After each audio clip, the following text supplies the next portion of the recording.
विपाद नैव विपाद संपदो नैव संपद विपाद विष्णु संपन्न नारायण स्मृति। अर्थ सांसारिक प्रतिकूलता प्रकृत प्रतिकूलता नुहे एवं सांसारिक संपत्ति प्रकृत संपत्ति नुहे। ईश्वर को भूली जावा सबुठारु बड़ दुर्भाग्य एवं ईश्वर को स्मरण करवा हेउछि सबुठारु बड़ संपत्ति। आज्ञा हाँ दर्शक बंधु, आमे प्रायतः भगवान को सुख धन एवं समृद्धि पाई प्रार्थना करू, किंतु आज आपण को एपरि एक घटना कहबाकू जाउछु जे किपरि जणे माता भगवान को सुख नुहे बरं दुख पाई बर मागिथिले। हाँ दर्शक बंधु, कहानीटी आरंभ हुए महाभारतर भयंकर युद्ध सरी जाइछे।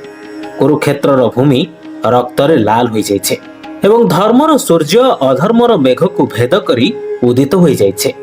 धर्मपरायण राजा युधिष्ठिर एवं हस्तिनापुर सिंहासन रे बसी थांते। वर्ष वर्ष धरी निर्वासन, लक्ष्य गृहर अग्नि, द्रौपदींकर अपमान एवं निज लोकंक हत्या परे शेषरे पांडव मानक जीवन रे सुख एवं शांति आसिला। ठीक सही समय रे एक दुखद खबर आसिला कि द्वारिकार शासक श्रीकृष्ण एबे द्वारिका फेरिबाकू चाहुछन्ते। ये हेउछन्ती सेही कृष्ण दर्शक बंधु जे कि पांडवंक पई बंधु किंबा मार्गदर्शक नथिले, से सेमानंकर आत्मा थिले। तांकर उपस्थिति निर्वासन को एक प्रसाद परि मने करुथिले एवं जहांक अनुपस्थिति एबे प्रसाद को मध्य निर्वासन परि मने हेबा। प्रस्थान समय आसीगला। श्रीकृष्ण जण जण करी समस्तंको भेटिले। शेषरे से तांको पिउसी राजमाता कुंतींको कोठरी रे पहुंचिले। राजमाता कुंती एपरि जणे माता दर्शक बंधु जे कि तांको जीवन रे फूल अपेक्षा अधिक कंटा देखिथिले। तांको यौवन रे विधवा, पिलामानंकु पालन करिवार भार, बार द्वार बुलिवार कष्ट एवं निज वंशर विनाश एवं श्रीकृष्ण पिउसी मां कुंतींको पाद स्पर्श करी स्नेहरे कहिले, पिउसी मां तुमे सारा जीवन संघर्ष करिछ।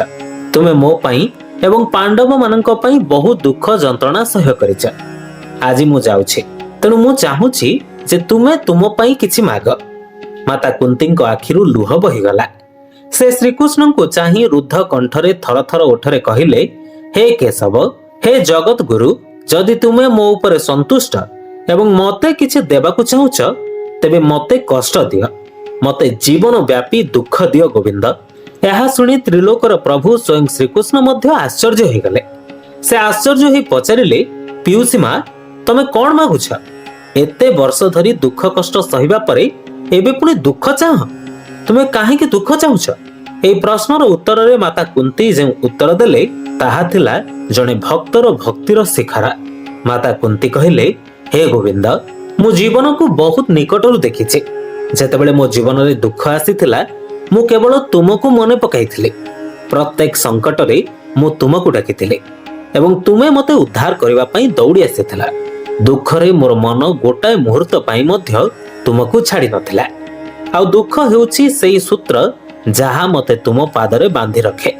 किंतु माधव, मु भय करुछि नूतन सुख को, कारण जेतेबेले जीवन रे सुख आसे सेतेबेले मन रे अहंकार पसि जाए, जणे ईश्वर को भूली जाए।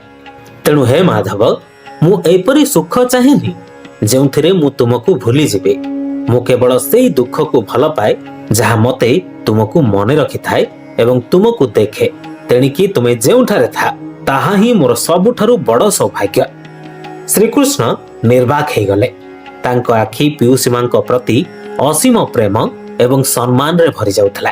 माता कुंती आज प्रमाण कले जे प्रकृत भक्ति हेउछि सुखर इच्छा नुहे बरं ईश्वरଙ୍କ उपस्थितिर तृषा।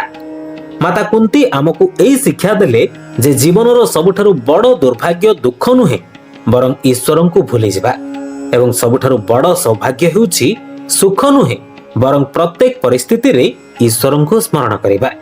श्रीकृष्णं शरणं मम। Bureau report, live life Odia.